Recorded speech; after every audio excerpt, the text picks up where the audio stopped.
Good morning, everyone, and thank you all for joining us here this morning for this press conference. I want to start by saying that this press conference is not about highlighting or releasing the details of the investigation. This press conference is more about informing you and sharing with you and highlighting the effort, a unified front of the team that's standing behind me and many more federal agencies that came together to ensure this capture, this arrest of Michael Dennis Hightower Jr.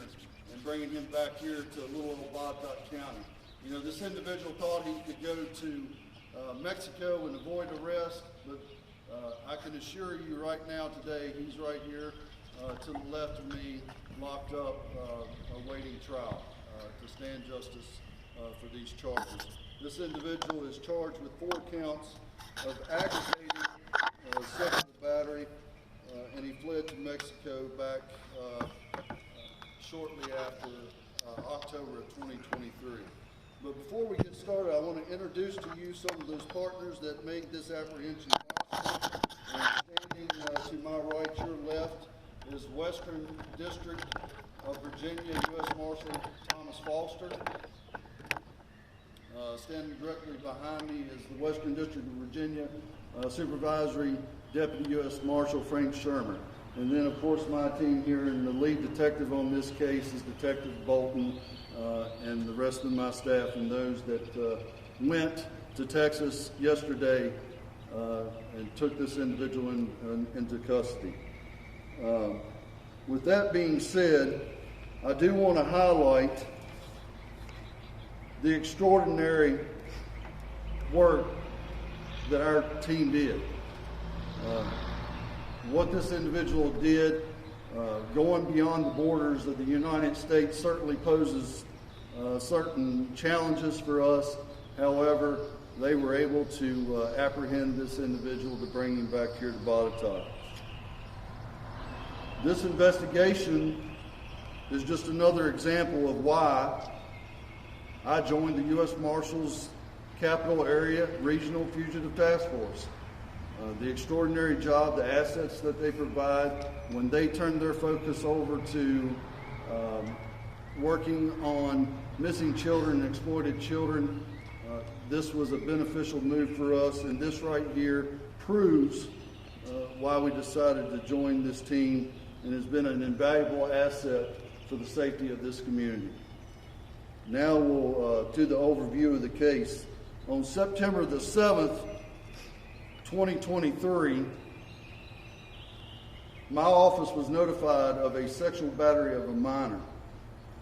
Detectives immediately began investigating this alleged offense.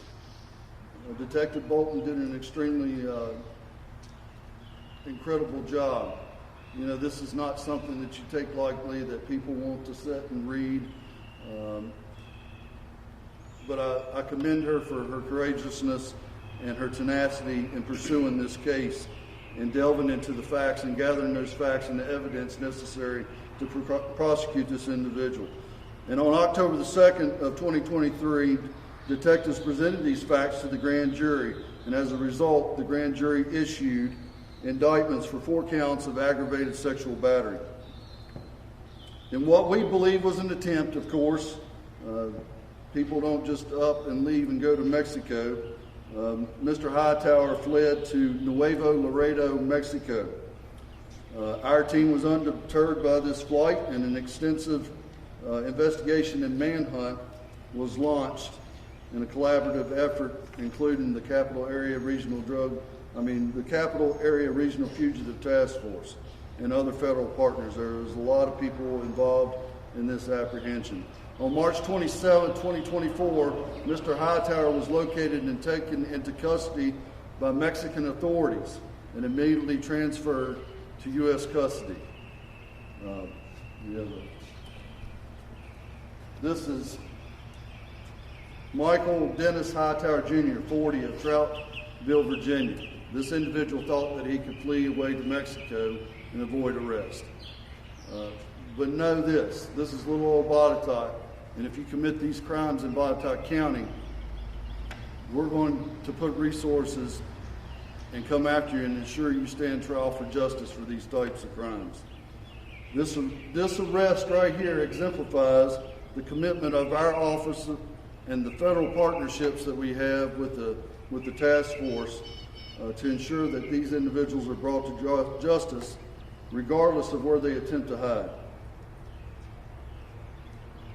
The successful apprehension of Mr. Hightower involved multiple agencies, as I said, federal agencies, and some of those agencies that had a pivotal role in his apprehension were the U.S. Marshals Service-Roanoke Division, the U.S. Marshals Service Southern District of Texas, U.S. Marshals Mexico Field Office, the U.S. Marshals Headquarters Major Case Unit, U.S. Immigration and Customs Enforcement, U.S. Customs and Border Patrol, U.S. Homeland Security Investigations, the U.S. State Department, and the Mexico State Police.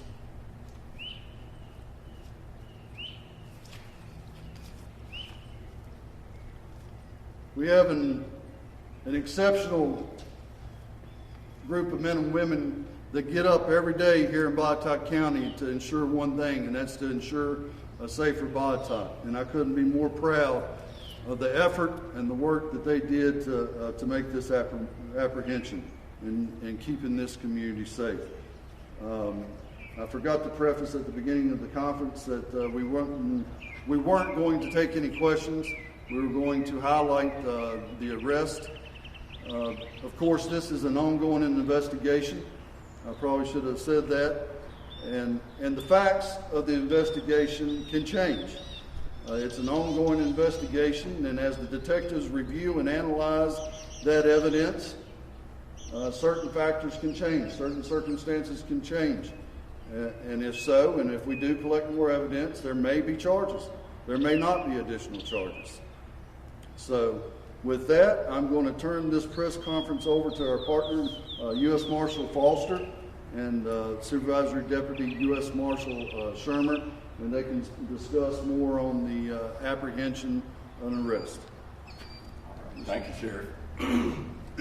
Thank you all for coming out today. My comments are brief, but I do want to say that the partnership with the Botetourt County Sheriff's Office is amazing, and having them on board our task force has just enhanced our ability to go out and do what we do every day and track fugitives.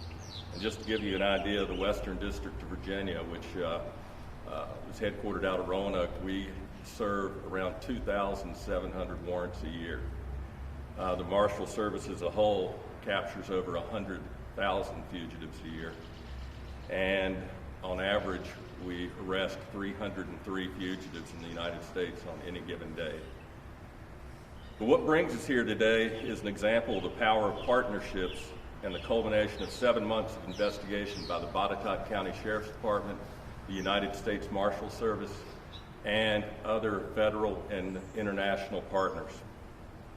The subject you just learned about thought he could escape justice by fleeing the United States. However, he was wrong. The reach of the United States Marshals Service and our state and local partners is long and unwavering. Since 1789, when the Marshals Service was created, one of our key missions has been to track dangerous fugitives and bring them to justice.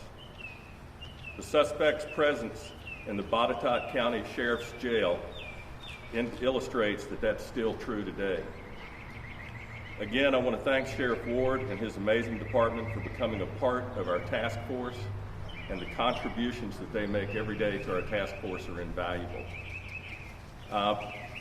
In terms of questions and that sort of thing, we can answer a few general, but not specifically related to the investigation, because we're still, as the sheriff said, investigating and need to protect the integrity of that investigation.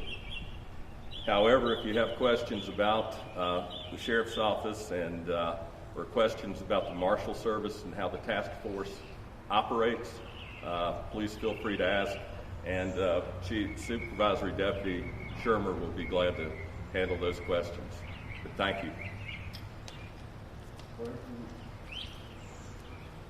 Have any questions?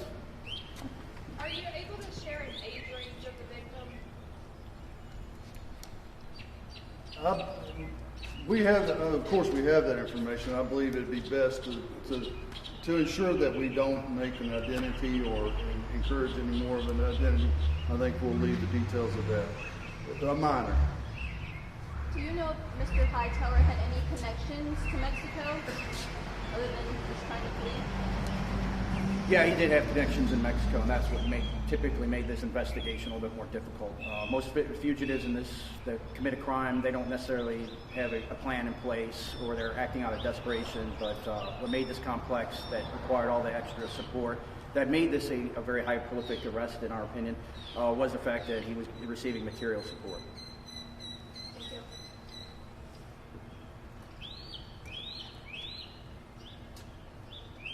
Well, again, I want to highlight the extraordinary effort of the men and women here that made this apprehension to bring him into custody and back here to Botetourt to stand trial. If there's no other questions related to the apprehension or arrest, that'll end the press conference. And I thank you all for coming and joining us this morning. I may have missed the detail, but how many people in total across the task force? Marshall, I'm sorry, what was the question? how many people in total were involved? Numerous. Yeah, it would, like you said, it was all those offices, each component had a personnel that played some sort of role. Not one agency itself could have done what we did. There was just crossing an international border on top of just some of the law enforcement techniques that were utilized were specialties that, so I would say it was no short of 100 people contributed, probably more in that case. Can I ask if Mr. Hightower has ever been arrested on charges similar to this before? To be honest, I don't think he has been arrested on similar charges to this. He has been arrested before, but not similar to these charges. Is there any follow-up that goes on with the task force, or is this entirely in Botetourt's hands now? Just sort of the road ahead. Well, of course, it's an ongoing investigation, so if the circumstances change and additional information or additional evidence is obtained, of course, the facts and circumstances are going to change. So it was all a unified effort, but right now it's safe to say it's in Botetourt County's hands now. The apprehension's done by the task force, and they brought him back here, so it's safe to say that everything's going to be right here with Botetourt County from here on out with the detectives in the case and analyzing and reviewing those facts. Sheriff, has a court date been set yet? I don't know if there's a court date been set.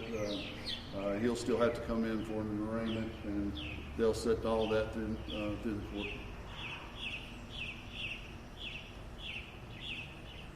Any other questions?